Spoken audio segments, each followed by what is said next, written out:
ये तीनों चूहे अंधे थे, लेकिन फिर भी वह कभी भी बिल्ले के जाल में नहीं फंसे। लेकिन उनके एक भाई को यह बिल्ले ने पहले ही खा लिया था और इसने उनको पकड़ने के लिए भी हर जगह जाल लगा दिया था।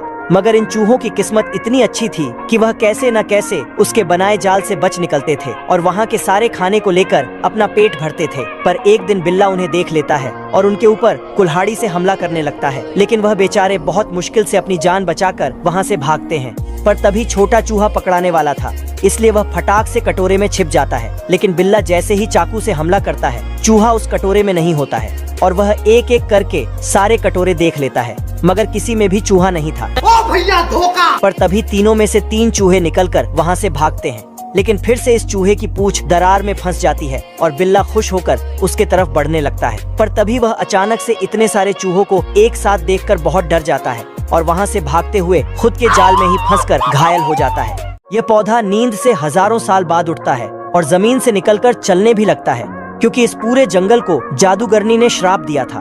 पर जादूगरनी के वजह से ही सारे पेड़ पौधे इससे गुस्सा थे, इसलिए वह इसको अपने पास भी नहीं आने देते हैं और इसको देखकर अपना मुंह छुपा लेते हैं, जिससे बेचारा उदास हो जाता है कि उसका कोई दोस्त नहीं बना तो वह ऐसे ही मर जाएगा। लेकिन इसको रोता देखकर एक चमेली फूल इसके पास आती है, पर वह भी इसको देखकर वहाँ से भाग जाती है। मगर यह पौधा भी उसका पीछा करता है और इसको अपना दोस्त समझकर दूसरे के पत्ते निकालने लगता है। हरामी, तेरे घर में माँ बहन नहीं है। पर तभी तेज हवा चलती है, जिससे इसके सारे पत्ते बाहर निकल जाते हैं और ऊपर से वहाँ एक मांसाहारी पौधा उनके पीछे पड़ जाता है, जिससे वह छुपने की कोशिश करते हैं। लेकिन फिर से वह उन्हें देख लेता है, मगर इस बार पौधा उन्हें अपने पीछे भगाकर मकड़ी के जाल में उन्हें फंसा देता है, जिससे उनकी जान बच जाती है और वह दोनों एक साथ दोस्त बन जाते हैं।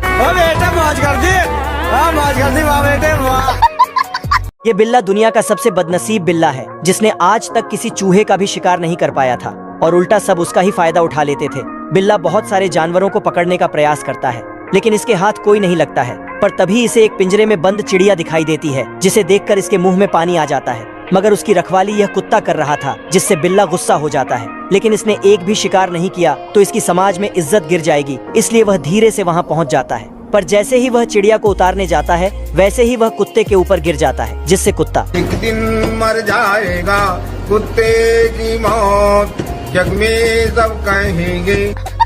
लेकिन बिल्ला इस बार कुत्ते को घुमा घुमाकर खंबे में बांध देता है और इसको वहाँ से नीचे गिरा देता है। मगर तभी चिड़िया कटोरे में छिप जाती है और जैसे ही बिल्ला उसे हटाता है, चिड़िया उसकी आंख में चोंच मारकर भाग जाती है और इसे अपने पीछे भगाकर कुत्ते की रस्सी भी खुलवा देती है, जिससे अब कुत्ता इसके पीछे पड़ जाता है। और ऐसे ही बिल्ला कुत्ते के डर से और तेज भागने लगता है, लेकिन चिड़िया उसको फिर से चकमा दे देती है, जिससे बेचारा बिल्ला हीटर में गिर जाता है और वहीं उसका काम। ये बतख यूट्यूब से पढ़ाई करके आटे की हवाई जहाज बना रहा था और आटे से ही उसके सारे पुर्जे भी बनाता है। ऐसे ही वह जलेबी की तरह घुमा घुमा कर उसका स्टीयरिंग भी बनाता है और तभी कुछ मिनटों में ही उसके सारे पुर्जे बनकर तैयार हो जाते हैं और पूरी तरह हवाई जहाज भी। लेकिन जहाज को यह बात नहीं पता थी कि वह आटे की है, जिससे बतख आटे की हेलमेट बनाकर उड़ जाता है। मगर थोड़ा उड़ते ही जहाज को पता चल जाता है कि वह आटे की बनी है और तभी बारिश भी शुरू हो जाती है, जिससे बतख का जहाज पिघलना शुरू हो जाता है और तेजी से सब कुछ बहकर निकलने लगता है। मगर बतख भी जहाज को बचाने के लिए तुरंत बेलन निकालकर उसे सही करने लगता है। लेकिन तभी उसके सामने बड़े बड़े पहाड़ आ जाते हैं, जिससे जहाज का ब्रेक और एक्सीलेटर दोनों ही पिघलकर चटनी बन जाते हैं और स्टीयरिंग भी जलेबी बनकर घूम जाती है, जिससे पहाड़ पर जहाज रेंगना शुरू कर देती है। लेकिन तब स्टीयरिंग भी निकल जाती है और जहाज पूरी तरह पिघलकर पैराशूट बन जाता है, जिससे बतख सही सलामत बच जाता है। बतख चीनी को गिराते गिराते आ रहा था, जिससे इस चींटी के ऊपर ही गिरने लगता है। कौन है बे? चींटी ने टेस्ट करके देखा तो बतख ने अपना दयालुता दिखाते हुए एक चीनी चींटी को दे दिया। नहीं नहीं नहीं नहीं, थैंक यू। और फिर बतख वहाँ से चला जाता है। ठीक है भाई, मैं चलता हूँ। ये देखो मेरी हालत कमजोर हो गई। चींटी चीनी को उठा के भागता है। चलो 1 2 3 भागो। भाग। साला इतना स्पीड भागता है कि दूसरे चींटियों से टकरा जाता है और चीनी जाके रानी के ऊपर टपक जाती है। खत्म। ये आता है और हम्बा हम्बा रम्बा रम्बा कम्बा कम्बा। सभी चींटियों ने मिलकर चीनी चुराने का योजना बनाया। एक चींटी आके ढिंढोरा पीटता है। कौन है बे? तो सभी चींटियां घर से बाहर निकल के बोलता। चलो।